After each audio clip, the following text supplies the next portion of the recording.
UP police constable exam 2024 की तैयारी कर रहे सभी साथियों का लक्ष्य तक पर स्वागत है।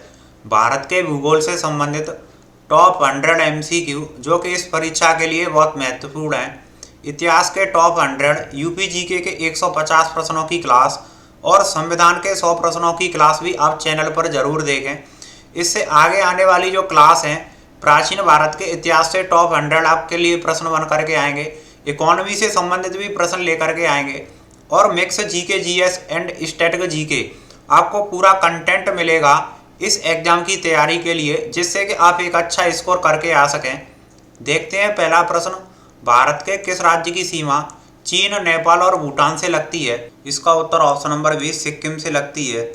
आगे का प्रश्न देखेंगे, भारत का क्षेत्रफल विश्व के क्षेत्रफल का कितने प्रतिशत है? भारत का क्षेत्रफल, इसका उत्तर ऑप्शन नंबर बी 2.4% है। विश्व में क्षेत्रफल के अनुसार भारत 7वें स्थान पर है। पहले स्थान पर जो देश है वो रूस है, पहले स्थान पर आता है। अगर प्रश्न पूछा जाए कि भारत की जनसंख्या विश्व की जनसंख्या के कितने परसेंट है जनगणना 2011 के अनुसार, तो इसका उत्तर ऑप्शन नंबर डी हो जाता, 17.7% है।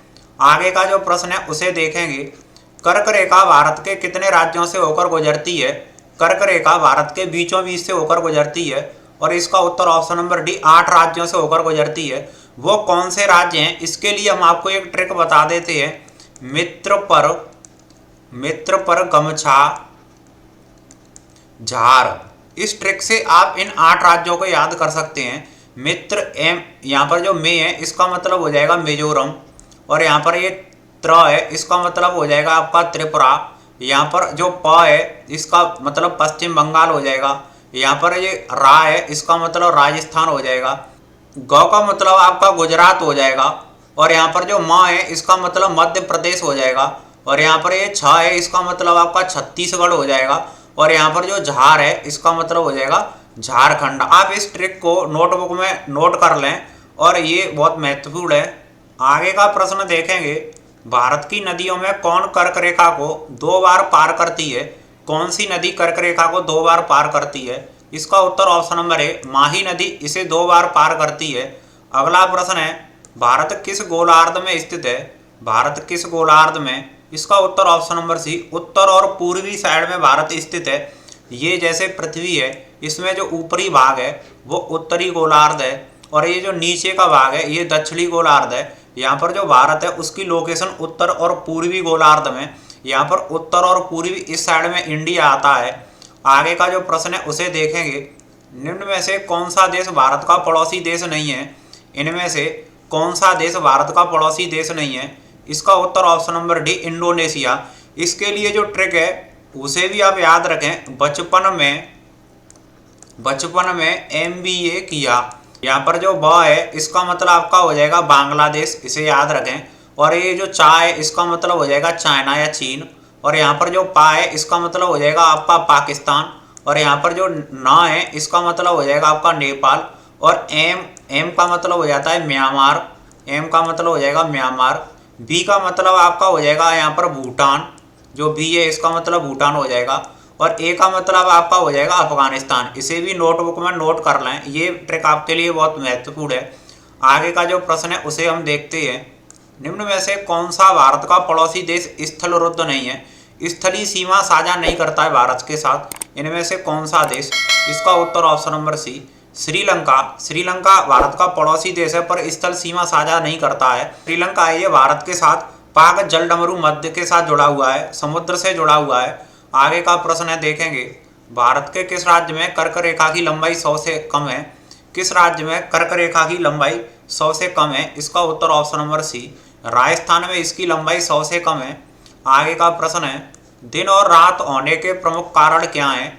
दिन और रात होने के प्रमुख कारण, इसका उत्तर ऑप्शन नंबर सी पृथ्वी का अपनी धुरी पर घूमना, अपने अक्ष पर घूमने के कारण दिन और रात होते हैं।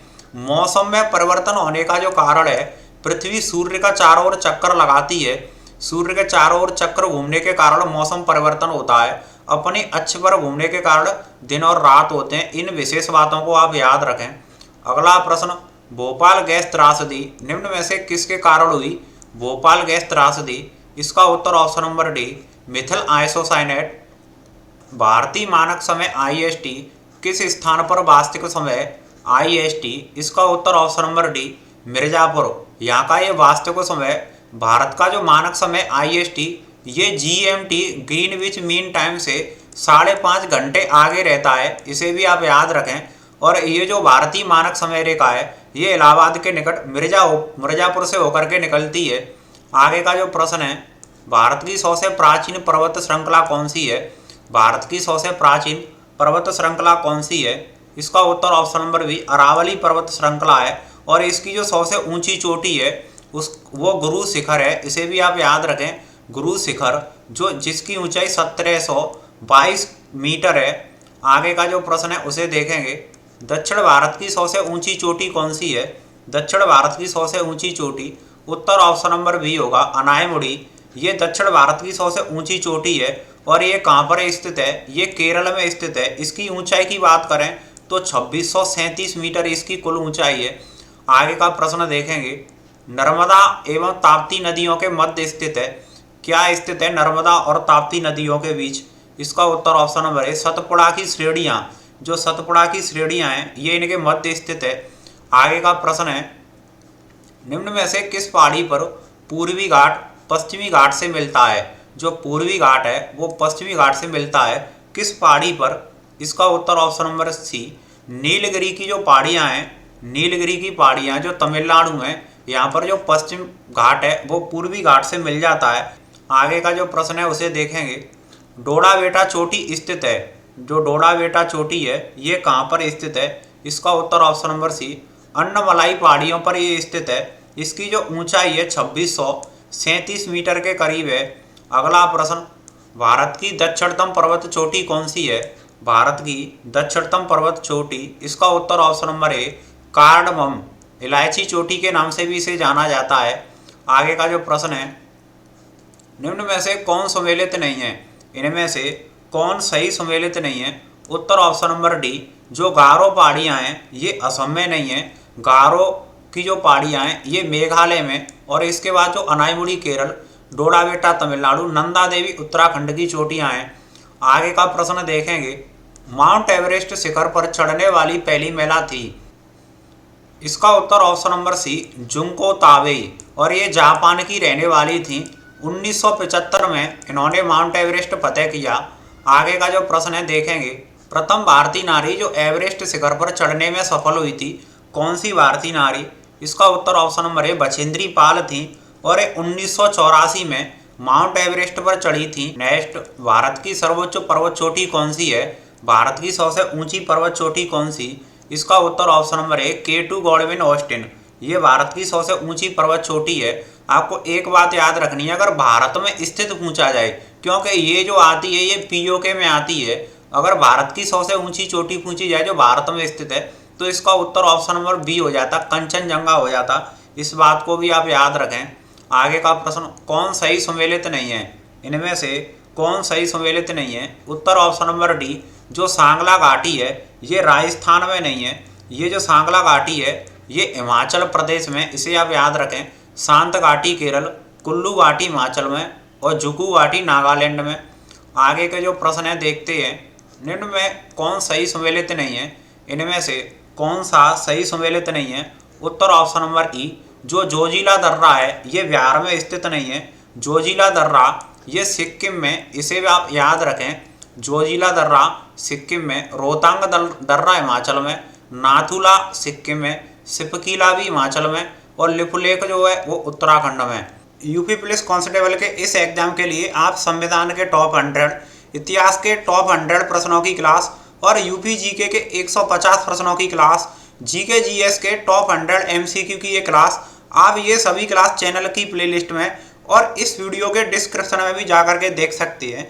ये सभी क्लास जिसमें मोस्ट इम्पोर्टेंट कंटेंट पिछली परीक्षाओं पर आधारित लिया गया है, ये सभी आपके लिए बहुत महत्वपूर्ण है। इसी तरह से और भी कंटेंट हम आपके लिए लेकर के आते रहेंगे। सभी साथी लक्ष्य तक चैनल को सब्सक्राइब और लाइक एंड शेयर करना ना भूलें। अगला प्रश्न, निम्न में से कौन सही सम्मिलित नहीं है? इनमें से कौन सही सम्मिलित नहीं? उत्तर ऑप्शन नंबर सी जो पालघाट दर्रा है ये सिक्किम में स्थित नहीं है, ये केरल में। इसके बाद जो मनिहाल है वो जम्मू कश्मीर, नीति दर्रा उत्तराखंड में, और जो पीर पंजाल है वो जम्मू और कश्मीर में। आगे के जो प्रश्न है उसे हम देखते हैं। सियाचिन हिमनद कहाँ स्थित है? जो सियाचिन हिमनद है ये कहाँ है? उत्तर ऑप्शन नंबर डी, नुब्रा घाटी के उत्तर में। ये जो नुब्रा घाटी है यहाँ पर ये सियाचिन है। आगे के प्रश्न है देखते हैं। अरावली एवं विंध्याचल श्रृंखलाओं के मध्य कौन सा पठार है? अरावली और विंध्या श्रृंखलाओं के मध्य कौन सा पठार? उत्तर ऑप्शन नंबर सी, मालवा का पठार। यह मध्य प्रदेश में पड़ता है। आगे का जो प्रश्न है देखेंगे। निम्न में कौन सा मेघालय पठार का अंश नहीं है? कौन सा जो मेघालय का पठार है उसका अंश नहीं है निम्न में से? उत्तर ऑप्शन नंबर डी, जो भुवन पहाड़ियाँ हैं ये इसका अंग नहीं है। जो कि गारो और खासी और जयंतियाँ, ये 3 प्रकार की पहाड़ियाँ मेघालय पठार में पाई जाती हैं। आगे का प्रश्न। भारत के प्रादेशिक जल क्षेत्र का विस्तार कितना है? भारत के प्रादेशिक जल क्षेत्र का विस्तार कितना? उत्तर ऑप्शन नंबर सी, तट से 12 समुद्री मील तक। अगला प्रश्न देखेंगे। भारत की तटरेखा की कुल लंबाई कितनी है? भारत की तटरेखा की जो कुल लंबाई है वो कितनी है? उत्तर ऑप्शन नंबर बी, 7516.6 किलोमीटर की लंबाई है, जो कि 15,600 किलोमीटर की सीमा स्थलीय सीमा है। आगे का जो प्रश्न है उसे हम देखते हैं। भारत के राज्यों में से किसकी तटरेखा सबसे लंबी है? सबसे लंबी तटरेखा वाला भारतीय राज्य कौन सा है? उत्तर ऑप्शन नंबर ए, गुजरात। इसकी तटरेखा सबसे लंबी है, 12 से 14 किलोमीटर के करीब है। आगे का जो प्रश्न है उसे हम देखते हैं। भारत में कितने राज्य तटरेखा से लगे हैं? कितने भारतीय राज्य तटरेखा से? उत्तर ऑप्शन नंबर सी होगा, 9 राज्य लगे हैं। अगर केंद्र शासित पूछा जाए तो 4 केंद्र शासित हैं जो तटरेखा साझा करते हैं समुद्रों में। अगला प्रश्न। तमिलनाडु व आंध्र प्रदेश के तट का क्या नाम है? तमिल और आंध्रा का जो तट है उसका क्या नाम है? उत्तर ऑप्शन नंबर सी, कोरोमंडल तट के नाम से इनको जाना जाता है। आगे का प्रश्न देखेंगे। अंडमान और निकोबार द्वीप समूह का सर्वोच्च शिखर सैंडल पीक स्थित है। ये जो सैंडल पीक है ये कहाँ पर स्थित है? उत्तर ऑप्शन नंबर ए होगा, उत्तरी अंडमान में। जो उत्तरी अंडमान है उसमें ये स्थित है। Next question. 10 डिग्री चैनल पृथक करता है। 10 डिग्री चैनल किसे अलग करता है? इसका उत्तर ऑप्शन नंबर डी, अंडमान को निकोबार से अलग करता है। निम्न में कौन भारत में ज्वालामुखी द्वीप है? कौन भारत में ज्वालामुखी द्वीप है? इसका उत्तर ऑप्शन नंबर डी, ये बैरन द्वीप। ये बंगाल की खाड़ी में स्थित है बैरन द्वीप। आगे का जो प्रश्न है उसे देखते हैं। श्रीहरिकोटा द्वीप अवस्थित है। जो श्रीहरिकोटा द्वीप है ये कहाँ पर है? उत्तर ऑप्शन नंबर सी होगा, पुलिकट झील के समीप। और ये आंध्र प्रदेश में स्थित है। आगे का प्रश्न देखेंगे। निम्न में कौन सा द्वीप भारत और श्रीलंका के मध्य स्थित है? भारत और श्रीलंका के मध्य कौन सा द्वीप स्थित है? इसका उत्तर ऑप्शन नंबर सी, रामेश्वरम। ये भारत और श्रीलंका के बीच है। आगे का प्रश्न। निम्न में कौन सा प्रवाल द्वीप है? इनमें से कौन सा द्वीप प्रवाल द्वीप है? इसका उत्तर ऑप्शन नंबर बी, लक्षद्वीप। आगे का प्रश्न देखते हैं। क्षेत्रफल के क्रम के में भारत के 4 बड़े राज्य हैं। क्षेत्रफल के अनुसार भारत के 4 बड़े राज्य। उत्तर ऑप्शन नंबर सी होगा, पहले पर राजस्थान, दूसरे पर मध्य प्रदेश, तीसरे पर महाराष्ट्र और चौथे नंबर पर आता है उत्तर प्रदेश। पहले पर आपका राजस्थान था। आगे का प्रश्न है। निम्न में से कौन एक सही सम्मिलित नहीं है? इसका उत्तर ऑप्शन नंबर डी, मेघालय। आगे का प्रश्न। भारत का कौन सा राज्य अधिकतम राज्य सीमाओं को छूता है? कौन सा भारत का राज्य सबसे ज्यादा राज्यों की सीमा को स्पर्श करता है? इसका उत्तर ऑप्शन नंबर है, उत्तर प्रदेश। ये 8 राज्यों की सीमा को स्पर्श करता है। आगे का प्रश्न देखेंगे। भारत में राज्य एवं केंद्र शासित प्रदेशों की संख्या कितनी है? वर्तमान में भारत में राज्य और केंद्र शासित प्रदेश। इसका उत्तर ऑप्शन नंबर डी, 28 राज्य और 8 केंद्र शासित प्रदेश हैं वर्तमान में। आगे का प्रश्न। बांग्लादेश में गंगा नदी को पुकारा जाता है। बांग्लादेश में गंगा नदी को किस नाम से पुकारा जाता है? इसका उत्तर ऑप्शन नंबर सी होगा, पद्मा। पद्मा के नाम से पुकारा जाता है। नेक्स्ट। सुंदरवन डेल्टा का निर्माण करने वाली नदियां हैं। सुंदरवन डेल्टा का निर्माण करने वाली नदी उत्तर ऑप्शन नंबर डी होगा, गंगा और ब्रह्मपुत्र। ये जो डेल्टा है ये विश्व का सबसे बड़ा डेल्टा है। आगे का प्रश्न देखते हैं। निम्न में कौन सही सम्मिलित नहीं है? यहाँ पर स्थल दिए गए हैं और यहाँ पर नदियों का संगम दिया गया है। इनमें से कौन सही नहीं है? उत्तर ऑप्शन नंबर ए, देवप्रयाग। यह भागीरथी के साथ पिंडर नदी नहीं होती है। यह भागीरथी के साथ जो अलकनंदा नदी है इनका संगम होता है।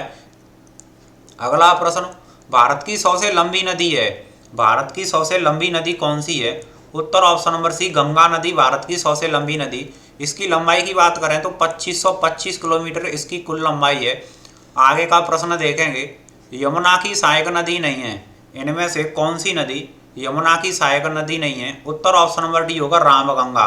ये यमुना की सहायक नदी नहीं है, ये गंगा की सहायक नदी है, और यमुना है वो भी गंगा की सहायक नदी है। नेक्स्ट, ब्रह्मपुत्र नदी तिब्बत में किस नाम से जानी जाती है?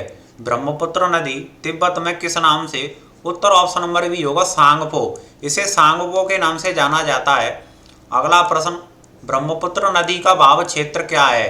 ब्रह्मपुत्र नदी का जो भाव क्षेत्र है, उत्तर ऑप्शन नंबर सी होगा तिब्बत से निकल करके भारत में प्रवेश करती है और उसके बाद ये बांग्लादेश में चली जाती है, इसलिए इसका उत्तर है वो ऑप्शन नंबर सी होगा।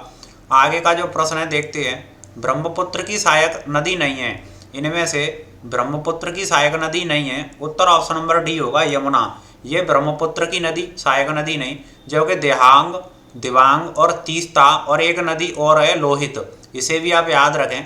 ये अरुणाचल प्रदेश की नदी जो ब्रह्मपुत्र की सहायक है। अगला प्रश्न, नर्मदा घाटी किन पर्वत श्रृंखलाओं के बीच स्थित है? जो नर्मदा घाटी है किन पर्वत श्रृंखलाओं के बीच स्थित है? उत्तर ऑप्शन नंबर बी सतपुड़ा और विंध्याचल की जो श्रृंखला है इनके बीच है। नेक्स्ट, निम्न में कौन सी नदी भ्रंश घाटी से होकर प्रभावित होती है? कौन सी नदी भ्रंश घाटी से होकर प्रभावित होती है? इसका उत्तर होगा ऑप्शन नंबर ए, जो तापी नदी है ये यहाँ से होकर प्रभावित होती है। आगे का प्रश्न देखते हैं, अमरकंटक से कौन सी नदियों का उद्गम होता है? अमरकंटक से उद्गम होने वाली नदियाँ, उत्तर ऑप्शन नंबर ए सोन नदी और नर्मदा, इनका जो उद्गम स्थल है मध्य प्रदेश के अमरकंटक से होता है। आगे का प्रश्न, पश्चिम की ओर प्रभावित होने वाली नदियाँ कौन सी हैं? कौन सी नदी पश्चिम की या बोलते हैं कि उल्टी बहती हैं, उल्टा बहने वाली नदियों में शामिल है? तो इसका उत्तर option number A Narmada, Tapi और माही, ये नदियाँ ऐसी हैं जो पश्चिम की ओर बहती हैं। आगे का प्रश्न देखेंगे, किस नदी को दक्षिण की गंगा कहा जाता है या दक्षिण भारत की गंगा किस नदी को कहा जाता है? उत्तर ऑप्शन नंबर डी होगा गोदावरी नदी को कहा जाता है, और इसी नदी के किनारे जो नासिक शहर है इसी नदी के किनारे स्थित है। आगे का प्रश्न, प्रायद्वीपी भारत की सबसे लंबी नदी है, प्रायद्वीपी जो भारत है इसकी सबसे लंबी नदी कौन सी है? उत्तर ऑप्शन नंबर बी गोदावरी नदी। आगे का प्रश्न देखते हैं, निम्न में कौन एक कृष्णा की सहायक नदी नहीं है? कृष्णा की सहायक नदी निम्न में से कौन सी नहीं? उत्तर ऑप्शन नंबर डी अमरावती, ये कृष्णा की सहायक नदी नहीं है, ये जो कावेरी नदी है ये इसकी सहायक नदी है। अगला प्रश्न, निम्न में कौन एक गोदावरी की सहायक नदी नहीं है? गोदावरी नदी की सहायक नदी कौन सी नहीं है? उत्तर ऑप्शन नंबर सी व्यास नदी, ये सिंधु नदी की सहायक नदी है, सिंधु नदी। आगे का जो प्रश्न है उसे हम देखते हैं, भारत और पाकिस्तान के बीच सिंधु नदी जल समझौता कब हुआ? भारत और पाक के बीच जो सिंधु नदी जल समझौता है, उत्तर ऑप्शन नंबर बी होगा 1960 में हुआ था। आगे के प्रश्न देखते हैं, निम्न में कौन एक सही सम्मिलित नहीं है? इनमें से कौन सा एक सही सम्मिलित नहीं है? उत्तर option number D Kota. Kota Brahmaputra नदी के किनारे स्थित नहीं है, जो कोटा है वो चंबल नदी पर स्थित है, चंबल नदी पर, जो कि लखनऊ गोमती नदी पर, कानपुर गंगा और नासिक गोदावरी नदी पर है। आगे का प्रश्न देखते हैं 62वां, सही सम्मिलित नहीं है, इनमें से कौन सा सही सम्मिलित नहीं? पटना तो गंगा नदी के किनारे ये सही है, श्रीनगर झेलम पर है, गांधीनगर साबरमती पर। इसका उत्तर option number D Ujjain. Ujjain है वो सरयू नदी के किनारे स्थित नहीं है, ये जो उज्जैन है ये क्षिप्रा नदी के किनारे है, इसे आप याद रखें, क्योंकि सरयू नदी के किनारे प्रभु श्री राम की नगरी अयोध्या स्थित है, इसे आप याद रखें। आगे का प्रश्न देखते हैं, किस नदी पर शिव समुद्रम जलप्रपात है? किस नदी पर शिव समुद्रम जलप्रपात? उत्तर ऑप्शन नंबर ए कावेरी। आगे का प्रश्न, कौन सा जोड़ा सही सम्मिलित है? इनमें से कौन सा सही सम्मिलित है? उत्तर ऑप्शन नंबर डी होगा ए बी सी, ये तीनों सही हैं। आगे का प्रश्न, भारत में खारे पानी की सबसे बड़ी झील कौन सी है? भारत में खारे पानी की सबसे बड़ी झील, उत्तर ऑप्शन नंबर ए चिल्का, और ये कहाँ पर स्थित है? ये उड़ीसा राज्य में स्थित है। यहाँ पर जो वूलर झील है ये जम्मू और कश्मीर में स्थित है, ये भारत में मीठे पानी की सबसे बड़ी झील है, इसको भी आप याद रखें। जो सांवर झील है ये राजस्थान में, और जो लोनार झील है इसको भी याद रखें, ये महाराष्ट्र में स्थित है लोनार झील। आगे का प्रश्न देखते हैं, कौन सा जोड़ा सही सम्मिलित नहीं है, इनमें से कौन सही सम्मिलित नहीं। उत्तर ऑप्शन नंबर ई होगा पुष्कर। ये जो पुष्कर है ये बिहार में स्थित नहीं है, पुष्कर राजस्थान में स्थित है, जो कि जो वेम्बनाड झील केरल में, डल झील श्रीनगर में, लोकटक मणिपुर में और हुसैन सागर तेलंगाना में, और जो पुष्कर है वो राजस्थान में। आगे का प्रश्न देखेंगे, भारत में मानसून की उत्पत्ति होती है। भारत में मानसून कहाँ से उत्पन्न। उत्तर ऑप्शन नंबर ए दक्षिण पश्चिम पवन द्वारा भारत में मानसून की उत्पत्ति होती है। आगे का प्रश्न, तमिलनाडु में मानसून के सामान्य महीने कौन से हैं। मानसून के सामान्य महीने तमिलनाडु में कौन से। उत्तर ऑप्शन नंबर सी नवंबर और दिसंबर, ये सामान्य महीने हैं। आगे का प्रश्न देखेंगे, निम्न ऋतुओं को भारतीय कैलेंडर के अनुसार व्यवस्थित कीजिए। कौन सी ऋतु सबसे पहले और उसके बाद में कौन सी आएगी। तो इसका उत्तर हो जाएगा ऑप्शन नंबर ए, 3 के बाद 2 आएगा, फिर 4 आएगा, फिर 1 आएगा। बसंत ऋतु आती है और इसके बाद फिर ग्रीष्म आती है दूसरे पर। पहले पर आती है जो बसंत ऋतु, और यहाँ पर चौथे पर जो आएगी वर्षा, और उसके बाद आती है शरद ऋतु। उत्तर पूर्वी मानसून से सबसे अधिक वर्षा प्राप्त करने वाला राज्य। किस राज्य में सबसे अधिक वर्षा होती है उत्तर पूर्वी मानसून से। इसका उत्तर ऑप्शन नंबर डी तमिलनाडु राज्य में सबसे अधिक वर्षा होती है। अगला प्रश्न, भारत में सबसे कम वर्षा वाला स्थान है। भारत के किस स्थान पर या राज्य में सबसे कम वर्षा होती है। उत्तर ऑप्शन नंबर बी लेह में, यहाँ पर सबसे कम वर्षा होती है। आगे का प्रश्न देखेंगे, विश्व का सबसे अधिक वर्षा वाला स्थान कौन सा है। किस स्थान पर विश्व में सबसे ज़्यादा वर्षा होती है। उत्तर ऑप्शन नंबर बी मासिनराम या मौसिनराम, और ये कहाँ पर है, मेघालय में जो मौसिनराम है यहाँ पर सबसे अधिक वर्षा होती है। अगला प्रश्न, भारत के उत्तरी मैदानों में शीत ऋतु में वर्षा होती है। शीत ऋतु में वर्षा होती है। उत्तर ऑप्शन नंबर ए पश्चिमी विक्षोभों से भारत के उत्तरी मैदानों में शीत ऋतु में वर्षा होती है। अगला प्रश्न, रेगुर किसका नाम है। रेगुर को क्या कहा जाता है। उत्तर ऑप्शन नंबर बी काली मिट्टी। काली मिट्टी को रेगुर के नाम से भी जाना जाता है। आगे का प्रश्न देखेंगे, निम्न में कौन सी मिट्टी नदियों द्वारा निर्मित है। नदियों द्वारा निर्मित होने वाली कौन सी मिट्टी है। उत्तर ऑप्शन नंबर सी जलोढ़ मिट्टी। उत्तर भारत की जो मिट्टी है वो जलोढ़ मिट्टी है, यूपी हरियाणा। भारत में किस प्रकार का वन सर्वाधिक क्षेत्र पर पाया जाता है। सर्वाधिक क्षेत्र पर किस प्रकार का वन पाया जाता है। उत्तर ऑप्शन नंबर बी उष्णकटिबंधीय आर्द्र पर्णपाती वन, ये भारत में सर्वाधिक पाया जाता है। आगे का प्रश्न, इंदिरा गांधी नहर का निर्माण 1958 में प्रारंभ हुआ, इसका उद्गम क्या है। इंदिरा गांधी नहर का निर्माण, इसका उत्तर हो जाएगा ऑप्शन नंबर सी सतलज नदी पर हरके बांध से। जो सतलज नदी पर हरके बांध है इसका उद्गम यहीं से होता है। आगे का जो प्रश्न है उसे हम देखते हैं। नेक्स्ट क्वेश्चन, सरदार सरोवर परियोजना किस नदी से संबंधित है। सरदार सरोवर परियोजना, उत्तर ऑप्शन नंबर बी होगा नर्मदा नदी पर है ये योजना।